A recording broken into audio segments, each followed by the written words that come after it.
Salutare prieteni și bine v-am regăsit pe canalul nostru de YouTube. Astăzi vom vorbi despre telefoane ieftine, iar pe piață există doi producători care fac aceste telefoane mai mult decât decente. Unii sunt Huawei și ceilalți sunt Xiaomi, așadar în față pot să am doar unul dintre ele. Dar este vorba despre Redmi 9C, un telefon de până în 500 de lei care ar trebui să facă mai mult decât lucrurile de bază, cel puțin asta dacă citești fișa tehnică.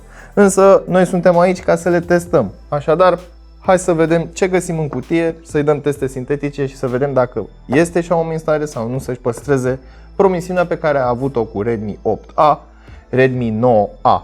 Iar acesta este un fel de 9A cu un procesor ceva mai bun, dar ceva mai bun în zona entry level, nu vă faceți iluzii că va fi o rachetă. Însă, pentru prețul lui, ar trebui să livreze o performanță mai mult decât decentă și mai bună decât ceea ce poate să ofere Nokia și alți producători în acest segment entry level. Dar înainte de toate, nu uita să te abonezi și să activezi notificările, iar mai apoi intră pe cel.ro/giveaway pentru a te înscrie în concurs. Dar înainte de a trece la treburile noastre, în cazul în care îți place aventura și vrei să-ți clătești ochii cu peisaje, poți să te abonezi la canalul nostru care se numește România din dronă, iar acolo poți vedea diferite orașe sau diferite scene cinematice trase cu drona și bineînțeles cu GoPro-ul. Ambalajul acestui telefon nu este foarte diferit față de ceea ce am mai văzut până acum de la Xiaomi. Pe partea stângă și pe partea dreaptă avem inscripționat numele dispozitivului, iar motivul pentru care există NFC scris aici este pentru că undeva în lume există și varianta fără această funcție. Varianta pe care eu o am aici se numește Sunrise Orange, varianta cu NFC, 2 GB RAM și 32 de GB ROM. De asemenea, avem și funcționalitate Dual SIM, evident fabricat în China. Hai să dăm capacul deoparte și să vedem ce găsim înăuntru. Avem telefonul în sine pe care am să-l las aici deoparte, un plic cu ceva papetărie și probabil la banii aceștia nu o să găsim o husă inclusă, un cablu de date USB tip A micro USB. Nu putem să avem USB-C în banii aceștia, deși mi se pare stupid pentru că suntem în 2020. Iar acesta este primul lucru care mă întristează la acest telefon. Mai departe avem încărcătorul. Cel mai probabil este unul foarte basic. 5V, 2A, 10W. Fast charge până în 500 de lei. Mai mult decât decent. Iar acum hai să aruncăm o privire și asupra telefonului în sine. Este texturat pe spate, foarte interesant. Și îmi place această combinație de portocaliu cu negru, cel puțin cum se vede din lateral. Este un portocaliu spre roșu, avem și o textură reliefată pe spate, iar telefonul este făcut dintr-o singură bucată. Butoanele de volum se află pe partea din dreapta a telefonului, iar pe partea din stânga este sertarul. Hai să vedem și ce sertar are. Avem inclusiv o mică de tot garnitură de cauciuc. Acest telefon nu este rezistent la apă, dar este un detaliu foarte interesant. 2 SIM-uri și cardul de memorie microSD. Mă bucur foarte mult să văd că nu avem un sertar hibrid. Design inspirat de la celelalte modele pe care le-am mai văzut la Xiaomi tot în această serie. Partea de sus și partea de jos este plată. Avem o mufă jack 3,5 pentru muzică, iar la baza telefonului un microfon, mufa de încărcare micro USB și grila difuzorului. Per total îmi place cum se simte telefonul în mână, îmi place cum se simte cel puțin la prima vedere. E foarte confortabil, chiar dacă îl ții așa și tastezi, chiar dacă îl ții așa și te uiți la un film, e destul de confortabil.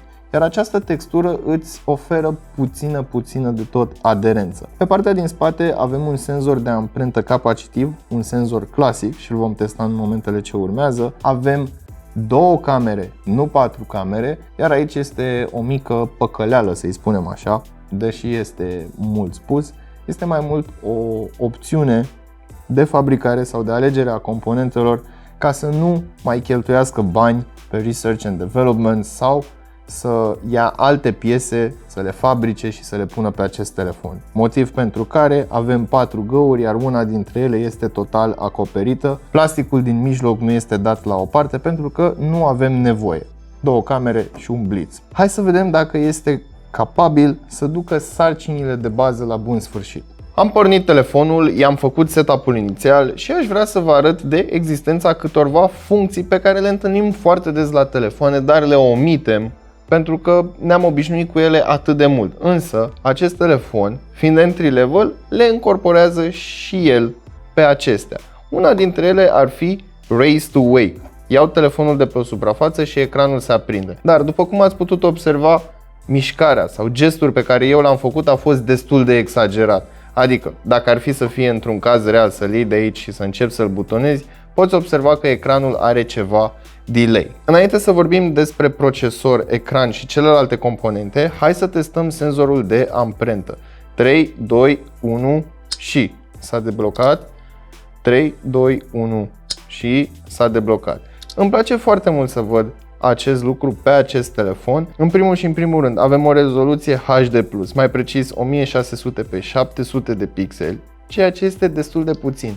Însă, avem o densitate de 269 de pixeli per inch și în combinație cu diagonala de 6,53 inch, cumva ai impresia că ecranul este Full HD. Dar acest lucru nu este adevărat. Hai să dăm pe alb modul, să dezactivăm dark modul și să intrăm în setări. Hai că poți. Hai că poți.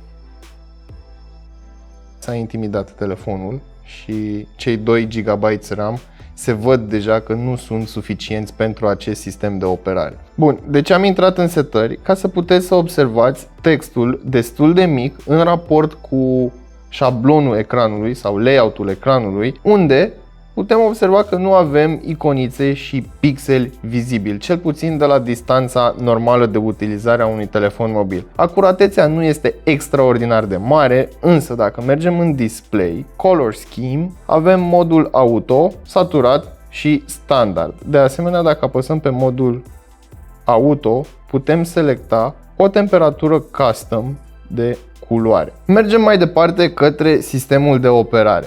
Telefonul vine cu MIUI 12 direct din fabrică, fără să fiu nevoit să-i fac vreun update. Android 10 din nou din fabrică, pentru că cei de la Google obligă producătorii să lanseze telefoane cu o versiune mai recentă de Android. În ceea ce privește experiența de utilizare, ei bine, aceasta scârție, nu este atât de fluidă ca pe niște telefoane ceva mai scumpe. De ce? Pentru că sub capotă găsim un Helio G35. Este un procesor destul de slăbuț de la MTK, special făcut pentru zona aceasta de telefonie mobilă. În schimb, după cum puteți observa, animațiile nu sunt chiar atât de încete, cu excepția cazului de mai devreme, unde am încercat să dau jos bara de stare și telefonul a avut ceva lag. Asta pentru că undeva în fundal erau niște procese, dar în condițiile în care cureți mereu memoria RAM, vei observa că va începe să se miște ceva mai bine. În ceea ce privește interfața, câteva schimbări majore ar fi faptul că dacă dau swipe din partea dreaptă a ecranului, avem niște setări rapide asemănătoare cu cele de la iOS. Un swipe tot de sus în jos, dar din partea stângă avem notificările doar. Spre dreapta le dăm dismiss, iar spre stânga putem să le dăm snooze, dăm undo sau putem să selectăm diferite opțiuni pentru aplicația care îmi dă notificări. Telefonul vine cu câteva aplicații preinstalate, cum ar fi Facebook, VPS Office, Netflix, AliExpress, câteva joculețe pe care eu, sincer, nu le-am jucat. Cam asta ar fi de spus despre experiența pe care o poți avea cu acest telefon. Nu este deloc asemănătoare cu un telefon mid-range, însă poți instala fără absolut nicio problemă aplicații pentru rețele de socializare, aplicații pentru consum multimedia, cum ar fi Netflix, YouTube, YouTube Music, Spotify și așa mai departe. Iar în ceea ce privește editarea unor documente, bineînțeles poți face acest lucru. Să nu vorbim de luatul notițelor, apeluri, mesaje și browsing pe internet. Hai să vorbim acum despre camere. Pentru că toți suntem pe față, hai să vorbim despre camera de selfie. Avem 5 megapixel f2.2. Pe partea din spate, aici vine partea interesantă. Pare că sunt 4 camere, în schimb sunt 2 camere, un flash, iar aici unde trebuia să fie o cameră este pur și simplu plastic. 13 megapixel f2.2 senzorul principal cu 2 megapixel f2.4 o lentilă macro. Deci nu avem ultra-wide, nu avem opțiuni pentru cameră telefoto. În schimb, telefonul în sine nu scoate poze foarte rele. Cei 13 megapixeli captează ceva detaliu în lumină artificială. De asemenea, mai am o poză făcută la cutie cu luminile stinse. După cum puteți observa, detaliile sunt aici, nu sunt pierdute. Cadrul în sine nu este un cadru rău, dar acesta în particular este destul de ușor de reprodus. De ce? Pentru că avem alb, avem un scris, iar aici este foarte puțină textură de la masă. Ei bine, cam asta ar fi de spus despre acest telefon. Evident, mulți dintre noi nu vom fi entuziasmați de acest dispozitiv. De ce? Pentru că nu se pune la performanța unui telefon mid-range, dar din perspectiva unui telefon entry-level bifează foarte multe chestii, cum ar fi bateria, o cameră mai mult decât decentă pentru acest segment de preț și, bineînțeles, ușurința cu care îl poți folosi în sarcinile de zi cu zi, de la mesaje, la consum multimedia și așa mai departe. Însă trebuie să ai foarte mare răbdare cu el, pentru că există doar varianta de 2 și 3 GB RAM. Nu există varianta cu 4 și atunci totul tinde să fie ceva mai încet pe acest telefon.